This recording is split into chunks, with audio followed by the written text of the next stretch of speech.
गांव के चाउमीन। गांव में चाउमीन का चलन अभी अच्छे से नहीं आया था, लेकिन सुरेश शहर से चाउमीन बनाना सीख कर गांव में ठेला लगाता है।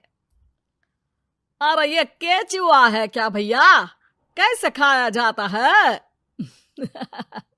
अरे नहीं नहीं, ये चाउमीन है। चाउमीन शहर में खाया जाता है। कितने की दे रहे हो सुरेश? 10 रुपए की प्लेट भरकर। तभी वहां शहर से पढ़ा एक लड़का आता है। जरा एक प्लेट चाउमीन तो देना। सुरेश उसे चाउमीन देता है। उसे चाउमीन खाता देख गांव वाले भी उससे चाउमीन ले लेते हैं और खाने लगते हैं। अरे वाह सुरेश भैया, कमाल की बनाए हो। 2 प्लेट मेरे बच्चों के लिए भी पैक कर दो। बस फिर क्या था, सुरेश का ठेला लगता है और चाउमीन खरीदने वालों की लाइन लग जाती है। तभी वहां से गांव का साहूकार होकर गुजरता है। और ये क्या भीड़ लगी है? लगता है झगड़ा हो गया है गांव में। चलूं मैं अभी तो मजे ले लूं। अरे कहाँ है, इतनी भीड़ लगी है यहाँ? लड़ाई हो गई है क्या? अरे साहूकार साहब, ना ना ना, कोई लड़ाई ना हुई है। ये तो सुरेश की दुकान है चाउमीन की। हम लोग चाउमीन खाने आए हैं, आप भी खाइए ना। साहूकार चाउमीन खाता है और सुरेश की तरफ देखता है, जो सारे दिन के पैसे गिन रहा होता है। अरे सुरेश, क्या लागत है इस काम की? अरे साहूकार जी, आप अब आए हैं तो ये पूरे 10,000 रुपए ले जाइए, जो पिछले साल शहर जाने से पहले आपसे लिए थे ना। लागत तो क्या कहे, जो आपने दिया था उसी में सीखा भी है और दुकान भी खोल ली। अरे पैसे इतने जल्दी क्या जरूरत थी? कैसे जरूरत नहीं थी साहूकार जी, इतना मोटा ब्याज कहाँ से भरते। साहूकार को अब सुरेश की दुकान को हड़पने की लालच आ जाती है।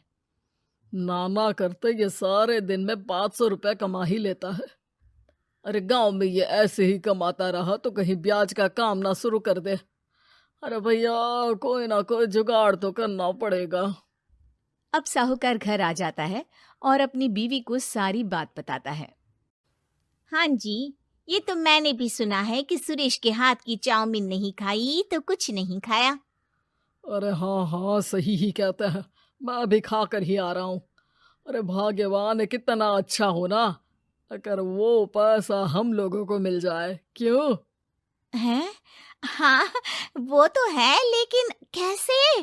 हम लोगों को तो चाउमीन बनाना आता ही नहीं है। साहूकार और उसकी बीवी अब रोज चुपके से सुरेश के घर जाते हैं और खिड़की से उसे चाउमीन बनाते देखते। अब क्या था, दोनों को चाउमीन बनाना आ जाता है। फिर एक रोज, और सुरेंद्र, तुझे साहूकारनी ने बुलाया था। बोल रही थी कि बेटे के जन्मदिन में 10 किलो चाउमीन का ऑर्डर देना है। बना दोगे ना? अरे हाँ हाँ साहूकार जी, मैं जरूर बना दूंगा। कब देना है घर में 10 किलो चाउमीन?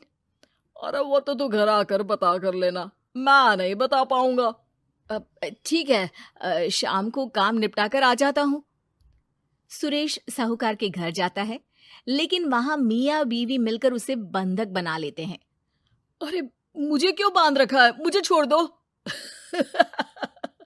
आज से तेरा ठेला मैं लगाऊंगा और बहुत सारे पैसे कमाऊंगा। साहूकार एक आदमी को सुरेश की निगरानी में लगा देता है और वहां से चला जाता है। अगले दिन, अरे साहूकार जी, आप कब से चाउमीन बेचने लगे और अपना ये सुरेश कहाँ गया? और वो तो शहर गया है।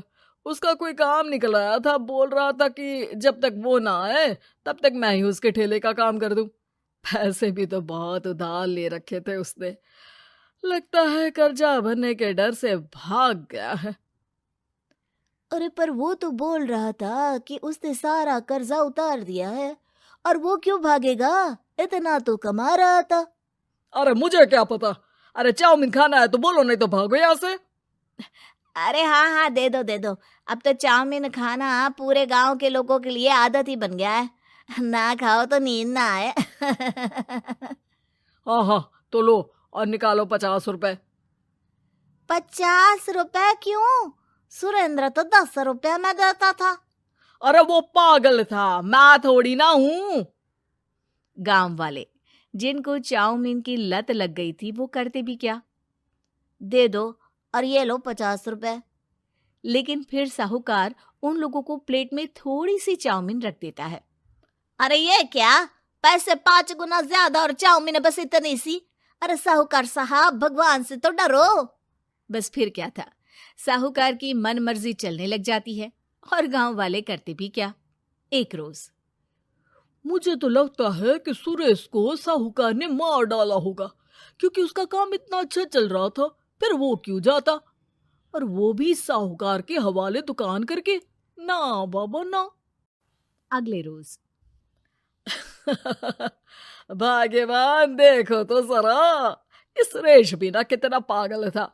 जिस काम से वो ज्यादा पैसे बना सकता था, उससे इतने कम पैसे छाप रहा था। 50 रुपए प्लेट में भी गांव वाले खूब खा रहे हैं चाउमीन। हाँ जी, और जितने में वो लोगों को 10 प्लेट खिलाता था भर भर कर हम लोग उतने में 20 प्लेट बना रहे हैं। क्यों जी?